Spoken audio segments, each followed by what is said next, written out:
She thought she was alone, but somewhere beyond the glass walls and quiet shadows, someone was watching her, and what he saw would change both their lives forever. Before the story unfolds, if you believe kindness still exists in this world and you enjoy stories that touch the heart and restore faith in humanity, take a second to like this video and subscribe to the channel. Your support helps these stories reach more people who need hope today. The night was cold, the kind of cold that seeps through worn shoes and settles deep into the bones. Aisha stood in the corner of the nearly empty subway platform, her head lowered, her hands trembling as she counted the few coins resting in her palm. She counted them again, slower this time, as if hoping the number would magically change. It didn't. Still not enough. Her shoulders slumped, and for a brief moment, her eyes filled with tears, but she wiped them away quickly. Crying wouldn't help. It never had. She adjusted the thin shawl around her shoulders and glanced at the small clock on the wall.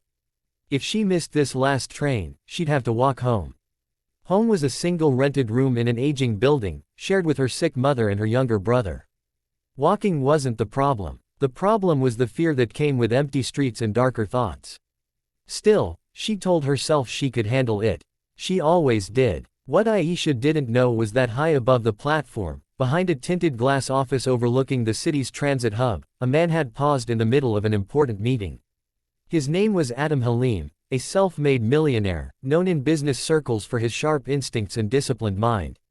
He owned several properties connected to the station, and tonight he happened to be there late, reviewing reports with his team. But his attention had drifted. Through the glass, he noticed her. At first, she was just another face in the crowd, until the crowd disappeared.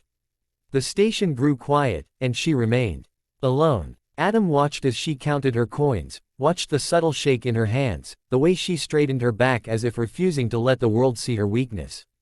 Something about that moment struck him harder than any business loss ever had. He muted the conversation behind him without realizing it. Aisha moved toward the ticket machine, inserted the coins one by one, and waited. The screen blinked. An error message appeared. She stared at it, confused, then tried again. The machine rejected the coins and spit them back out with a harsh metallic sound. Her breath hitched. She looked around, embarrassed, though no one seemed to be watching. She bent down to pick up the coins, one rolling farther away than the rest. That's when she finally broke. She crouched down, pretending to tie her shoe, and silent tears fell onto the cold floor. She covered her mouth with her hand so no one would hear her. In her mind, she saw her mother lying weak on the bed, asking if she'd eaten. She saw her brother trying to act strong while his stomach growled. And here she was, unable to afford a single train ticket. Up above, Adam stood frozen. He had wealth, influence, power, yet this girl was fighting a battle he'd never had to face. And she was doing it alone. Or so she thought. Adam remembered a time he hadn't been so far removed from struggle. Years ago, before the success, before the suits and meetings, he had been a boy working nights to help his own family survive. He remembered that same humiliation, that same quiet desperation. The world had changed for him, but moments like this reminded him how unforgiving it still was for so many. "Excuse me," he said suddenly, interrupting his team. "I need a moment." Without waiting for a response, he grabbed his coat and headed downstairs. Aisha stood up, wiping her face quickly as she heard footsteps approaching.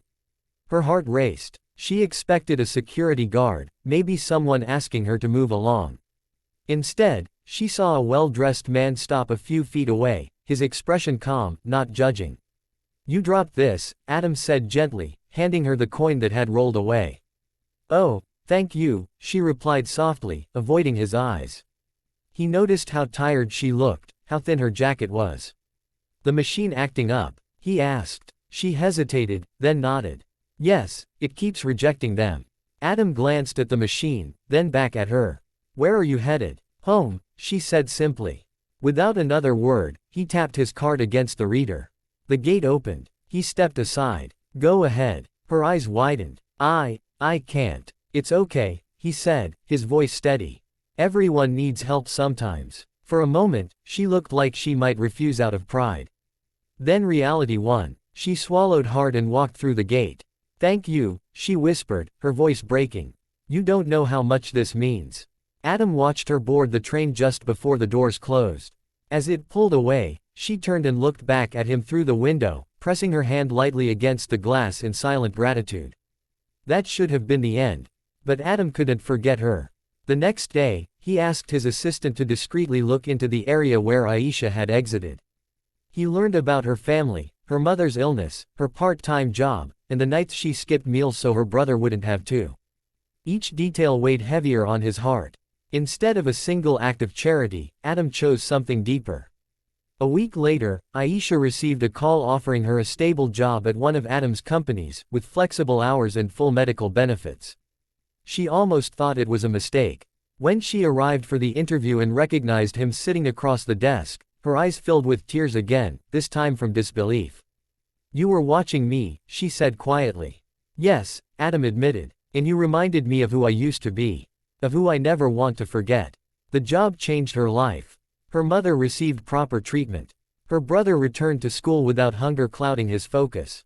And Aisha, she found confidence growing where fear once lived.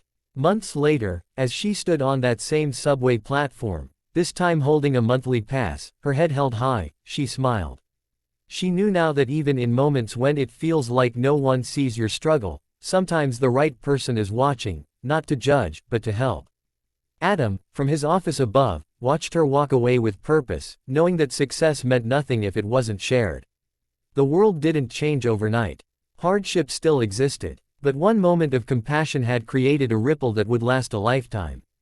And if this story reminded you that kindness matters, that even small actions can save someone on their darkest day, don't forget to like this video and subscribe to the channel. Because stories like these don't just entertain, they remind us to look closer, care deeper, and never assume someone is truly alone.